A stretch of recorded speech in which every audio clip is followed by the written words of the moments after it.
Hi, folks. I'm your host, James Swain, and this is Crime and Consequence.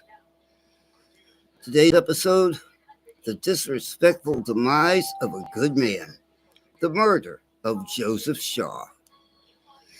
In all my years of true crime writing, podcasting, and investigating, this is the hardest episode I've ever written. Because this is a story that needs to be told by somebody that was there, by somebody like me. I've tried at least 20 times in the 8 years since it happened. At least 20 times I've barely made it through a paragraph. I'm hoping I'm finally strong enough to honor him when no one else has. I met Joe when our lives were both in shambles.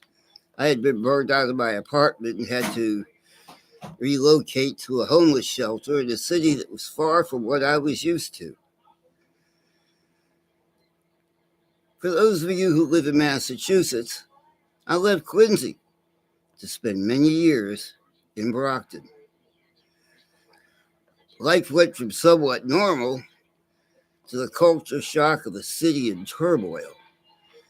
Middle of February, snow piled up, single-digit wind chill, and no beds at the shelter I came for. That's right, survival of the fittest. The law of the jungle. Not a good experience. It was a week before I got to bed.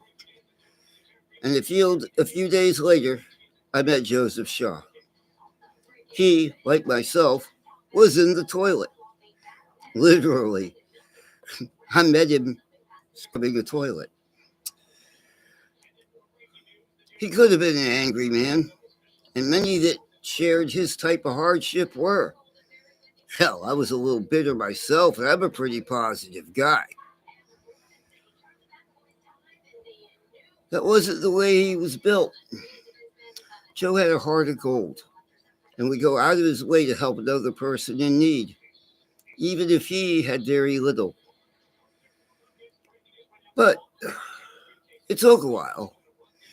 But Joey and I made it out of the shelter and into places we could call home. We were both working.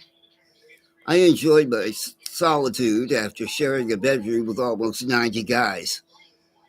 But Joe still had that heart of gold. Until somebody he tried to help, still that noble heart. Her name was Catherine Pigursky. She's been referred to as his girlfriend and his friend, but turned out to be neither. Instead, she was a homicidal mental case that thought she could lie her way out of her heinous acts. Initially, she told Brockton police officers that two masked African Americans broke into their apartment, killed Joe, and forced her to clean up the crime scene.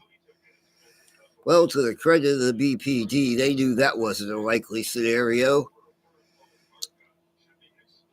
A later search during the obvious... Oh, I'm screwing this up left and right. Gotta go back.